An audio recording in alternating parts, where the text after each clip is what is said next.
సంపూర్ణ శ్రీపాద శ్రీవల్లభ చరితామృతము. అధ్యాయం 31. దశ మహావిద్యల వర్ణనము. ఈ అధ్యాయములో 4 పేజీలు ఉన్నాయి. 1వ పేజీ. మేము ప్రతిరోజు సాయంకాలము శ్రీపాదులు వారి అనుజ్ఞను గైకొని కృష్ణయ్యవల ఒడ్డునకు వచ్చుచుంటిమి. తిరిగి ఉదయకాలమున అచ్చటకు చేరుకుంచుంటిమి. ఆ శ్రీ మహాగురువుల ప్రసాద రూపముగా నవ్యనూతన యోగ విశేషములను అనేక దివ్య రహస్యములను తెలుసుకొనుచుంటిమి. నేను శ్రీదేవీతత్వము దశ మహావిద్య రూపముగా ఉపాసింపబడినని వినియుంటిని. శ్రీచరణులను దశ మహావిద్య రూపము నెరింగించమని వేడుకొంటిని. శ్రీ గురు సార్వభౌములిట్లు వివరించిరి. నాయనలారా, శ్రీ విద్యోపాసనము అత్యంత శ్రేష్టమైనది. పూర్వకాలమున హయగ్రీవుని కృప వలన అగస్త్యుడు శ్రీ విద్యను గ్రహించెను. అతడు దానిని తన సహధర్మచారిణి అయిన లోపాముద్రాదేవికి తెలిపియుండెను. శ్రీ లోపాముద్రాదేవికి శ్రీ విద్యకు సంబంధించిన అంతరార్థములు అగస్త్యునకు తెలిపియుండెను. ఒక విధముగా లోపాముద్రాదేవికి అగస్త్యుడు గురువాయెను. మరి ఒక విధముగా అగస్త్యునకు లోపాముద్రాదేవి గురువాయెను. ఇది కడంగుడు విచిత్రము. లోపాముద్ర అగస్త్యుల చరిత్ర. అగస్త్యుని తపశ్శక్తి మూలముననే విదర్భరాజునకు కుమార్తె లభించెను. ఆమెకు లోపాముద్ర అని పేరిడిరి. అగస్త్యుడు ఆమెను వివాహమాడగోరెను. విదర్భరాజునకు సంకట పరిస్థితి ఎదురాయెను. కన్యను ఈయనని అన్నచో ఆ ముదసలి తపస్వి శపించునేమో అని భయపడెను. ఈడు జోడు ఏమాత్రమునూ లేని ఈ వివాహమును జరుపుటయా మానుటయా అని అతడు ఒక రకమైన విచికిత్సకు లోనైను. రాజు తన కుమార్తెను సంప్రదించగా ఆమె అగస్త్యుని కొరకే తాను జన్మించితిననియు ఆయననే వివాహమాడిదననియు చెప్పెను. వివాహమైన పిదప నారచీరలను ధరించి ఆ రాజకన్యక తన భర్తతో తపోవనములకు వెడలెను. లోపాముద్రాదేవికి శ్రీ విద్యను అగస్త్యుడు బోధించెను. కొంతకాలమైన తదుపరి అతడు ఆమెను పొందగోరెను. అంతటా ఆమె అగస్త్యునితో, నాథ, లలితారూపమును ఉపాసించి నేను లలితా స్వరూపిణి అయితిని. మీరు శివస్వరూపులైన ఎడల కానీ మీతో పొందు జరగని పని అని చెప్పెను. మీరు శివస్వరూపులైన ఎడల కానీ మీతో పొందు జరగని పని అని చెప్పెను. అగస్త్యుడు ఘోరమైన తపస్సు చేసి శివస్వరూపుడాయెను. అంతటా ఆమె పొందును కోరగా ఆమె, నాథ, నేను రాజకుటుంబమున జన్మించితిని. క్షత్రియోచితములైన విలువైన ఆభరణములు, పట్టుపుట్టములు, సమస్త విధములైన భోగభాగ్యములు కలిగిన కానీ మీతో పొందు నాకు అసాధ్యము. కావున నేను చెప్పిన వస్తు సంచయము జరిగిన కానీ సంసార సౌఖ్యమును నాతో అనుభవించట ధర్మయుక్తము కాదు. అంతేకాదు, మీరు కూడాను పట్టుపుట్టములు, దివ్యాభరణములు, సమస్త సుగంధ ద్రవ్యములు వీటిని ధరించి కానీ నాతో పొందుకోరట ఆయుక్తమని అని చెప్పెను. విశేష ధన సంచయము నిమిత్తము అతడు ఇల్వలుడను రాక్షసుని కడుకు పోయి అతని సోదరుడైన వాతాపిని మాయోపాయము చేత జీర్ణము చేసుకొని ఆ రాక్షసుని వద్ద నుండి విశేష ధనమును పొంది తన భార్య కోరికను తీర్చి యోగ్యమైన సంతానమును పొందెను. శ్రీపాదరాజం శరణం ప్రపద్యే. 31వ అధ్యాయము 4వ పేజీ. ఇల్వలుడును వాతాపియును ఇద్దరును సోదరులు. వాతాపి మేకరూపము ధరించును. ఇల్వలుడు వాని మేకరూపమును వధించి వచ్చిన అతిథికి భోజనము ఇడును. భోజనమైన పిదప ఇల్వలుడు వాతాపి బయటికి రమ్మని పిలుచును. అతడు అతిథి పొట్టను చీల్చుకొని బయటకు వచ్చును. ఆ అతిథిని తిరిగి ఇద్దరు రాక్షసులు ఆహారముగా గైకొందురు. అగస్త్యుడు మేకమాంసమును తినిన పిదప ఇల్వలుడు వాతాపి బయటకు రమ్మని పిలిచెను. అయితే అగస్త్యుడు జీర్ణం జీర్ణం వాతాపి జీర్ణం అని అనెను. అగస్త్యుని సంకల్పం మేరకు వాతాపి జీర్ణమైపోయిను. తాను ఇచ్చిన మాట ప్రకారము అగస్త్యునకు విశేషమైన ధనరాశులను ఇచ్చెను.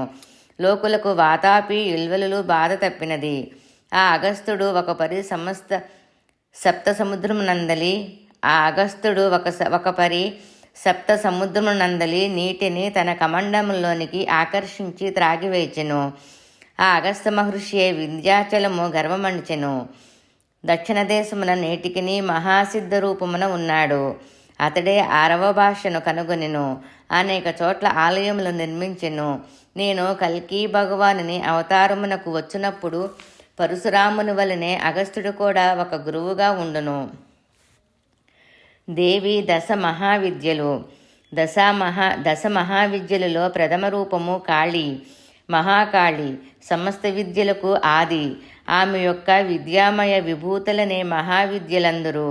ఒకానొక సమయమునందు హిమాలయములందు గల మతంగ మున్య ఆశ్రమమునందు దేవతలు మహామాయను స్తుతించిరి. అంబిక మతంగ వనితారూపమున దర్శనమిచ్చినది. కాటుక రాశివలే కృష్ణవర్ణమునందు ఉండుటచే ఆమెను కాళీనామమేర్పడినది. నిశుంభులను రాక్షసులను వధించినది. కాళీ నీలరూపము అగుట వలన తారానామమున కూడా వ్యవహరింపబడుచున్నది.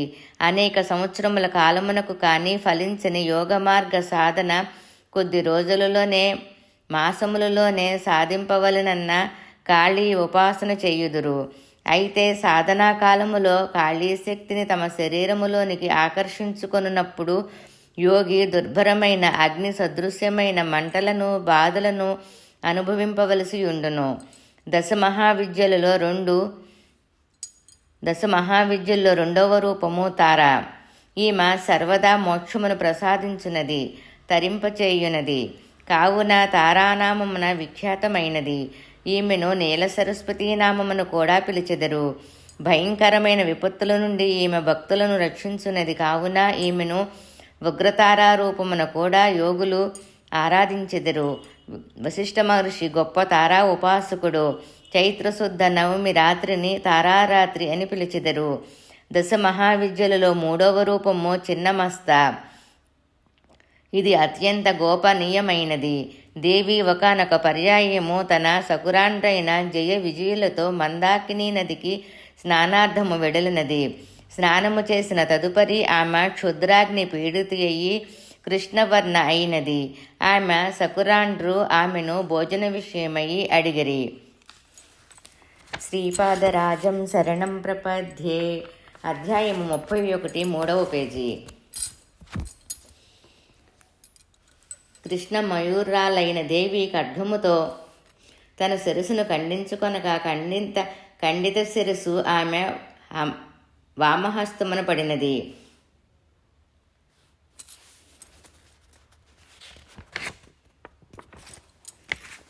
కృపామయురాలైన దేవి ఖడ్గముతో తన శిరస్సును ఖండించుకొనగా ఖండిత శిరస్సు ఆమె వామహస్తమున పడినది.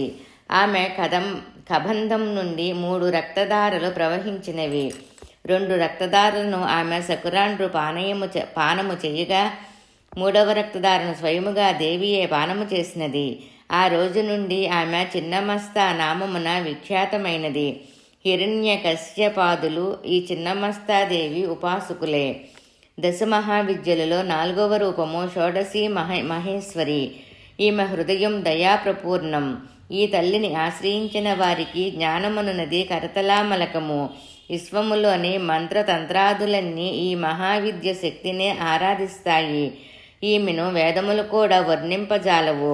ప్రసన్నరాలైన ఈ మహాశక్తి భక్తులు సర్వాభిష్టములను నెరవేరుస్తుంది. ఈ భగవతి ఉపాసన వలన భోగాక్షములు 2 సిద్ధిస్తాయి. దశ మహావిద్యలు 5వ రూపము భువనేశ్వరీదేవి. 7 కోటి మహామంత్రములు సదా ఈమెను ఆరాధిస్తూ ఉంటాయి. కాళీతత్వం నుండి నిర్గతమయ్యి కమలతత్వ పర్యంతం 10 స్థితులున్నాయి. వాటి నుండి అవ్యక్త భువనేశ్వరి వ్యక్తమయ్యి బ్రహ్మాండ రూపాన్ని ధరించగలుగుతుంది. ప్రళయవేళలో కమల నుండి అనగా వ్యక్త జగత్తు నుండి క్రమముగా లయమయ్యి కాళీ రూపములో మూల ప్రకృతిగా మారుతుంది. అందుచేతనే ఈమెని కాలుని జన్మదాత్రి అని కూడా అంటారు. దశ మహావిద్యలలో 6వ రూపము త్రిపుర భైరవి. కాలుని విశేషావస్థ జనిత పరిస్థితులను శాంతింపచేయగల శక్తినే త్రిపుర భైరవి అని అంటారు. ఈ త్రిపుర భైరవి నృసింహ భగవానుడి అభిన్న శక్తిగా చెప్పబడినాడు. సృష్టిలో పరివర్తన అన్నది ఎల్లప్పుడూ జరుగుతూనే ఉంటుంది.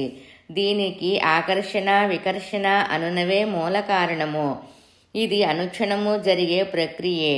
ఈ త్రిపుర భైరవి యొక్క రాత్రి నామం కాళరాత్రి, భైరవుని నామం కాలభైరవుడు. ఈ రెండింటి యొక్క సంయుక్త స్వరూపముగా రాబోయే నా అవతారం నృసింహ సరస్వతి అవతారం. అది మహాయోగులకు త్రిపుర భైరవి కాలభైరవి అవతారం. దశ మహావిద్యలలో 7వ రూపము ధూమ్రవతి. ఈ ధూమ్రావతి ఉగ్రతారయే. ఈమె శరణాగతి వలన విపత్తులు నాశనమయ్యి సంపదలు లభిస్తాయి. ఆగములలో ఈమెను అభావ సంకటాలను దూరం చేయనట్టుగా వర్ణించారు. అయితే జీవుని దైన్యావస్థులైన క్షుప్తిపాసలు కలహ దారిద్ర్యములు అన్నింటికీ ఈమెయే కర్త. ఆమె అనుగ్రహముంటే సంకటములన్నీ దూరమవుతాయి. దశ మహావిద్యలలో 8వ రూపము బగళాముఖి. ఐహిక పారలౌకిక దేశ సమాజ దుఃఖ ప్రద అరిష్ట గమనార్థం శత్రు శమనార్థ ఈ మాతను ఆరాధిస్తూ ఉంటారు. సర్వప్రథమముగా బ్రహ్మదేవుడు బగళా మహావిద్యోపాసన చేశాడు. విష్ణు భగవానుడు పరశురాముడు బగళాముఖి దేవతోపాసకులే. చాలా కాలం వరకు తిరుమలలో వెంకటేశ్వరుని విగ్రహాన్ని బగళాముఖిగా ఆరాధించినారు. దశమహావిద్యలలో 9వ రూపము మాతాంగి. మాతాంగి గృహస్థు జీవితాన్ని సుఖవంతం చేసి పురుషార్థములను సిద్ధింపచేసే శక్తి ఉన్నది.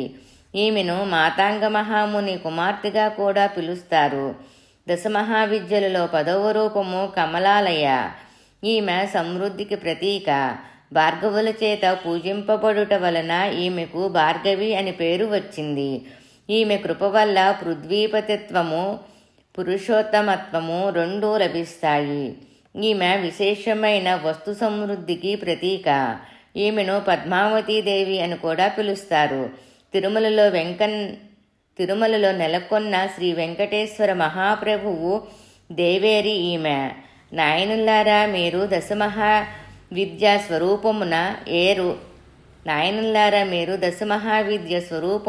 ఏ రోజున ఎంత ఎవరి ద్వారా బోధింపవలనో నిర్ణయించి ఆ రీతిగా బోధించెదను.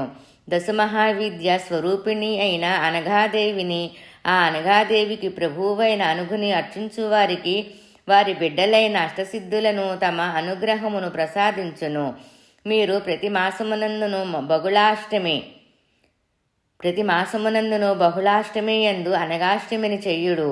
మీ యొక్క సమస్త కోరికలు ఫలించును. శంకరం భట్టు నీచే రచించబడు శ్రీపాద శ్రీవల్లభ చరితామృతమును పారాయణము చేసుకొని ఆ తర్వాత వెంటనే వచ్చు శుక్ల అష్టమియందు కానీ బహుళ అష్టమియందు కానీ అనగాష్టమి వ్రతమును చేసుకొని 11 మందికి సరిపడా భోజనములు లేదా తత్తుల్య ద్రవ్యమును భోజనార్థము వినియోగించిన వెంటనే ఫలితములు పొందగలరు. చరితామృత పారాయణ మహిమ. శ్రీ చరితామృత గ్రంథమును కేవలము గ్రంథముగా తలుపుకుడు. అది ఒక సజీవమైన మహా చైతన్య స్రవంతి అని గ్రహింపుడు. ఆ అక్షరములలోని శక్తి మీరు పారాయణ చేయునప్పుడు నా భావన చైతన్యములోనికి ప్రవహించును. నాతో మీకు తెలియకుండగానే భావ సంపర్కము కలిగియుండుట వలన ధర్మబద్ధమైన మీ కోరికలన్నయూ నా కృప వలన తీరుచుండును. ఈ గ్రంథరాజ్యము మీ పూజామందిరమున భద్రపరచబడినను శుభప్రద స్పందనను కలిగించుచుండును. దురదృష్టమును కలిగించడి శక్తులను చీకట శక్తులను తరిమివేయబడుచుండును. తెలిసి కానీ తెలియక కానీ శ్రీపాద శ్రీవల్లభ చరితామృతమును నిందించు వారి విమర్శించు వారి అనేక జన్మముల పుణ్యఫలములను ధర్మదేవతలు దఫాలుగా తీసుకొని పోయి యోగ్యులైన పేదవారికి పంచుచుందురు. ఈ రకముగా మీరు పేదవారు అగుటయు పేదలు భాగ్యవంతులగుటయు జరుగుచుండును.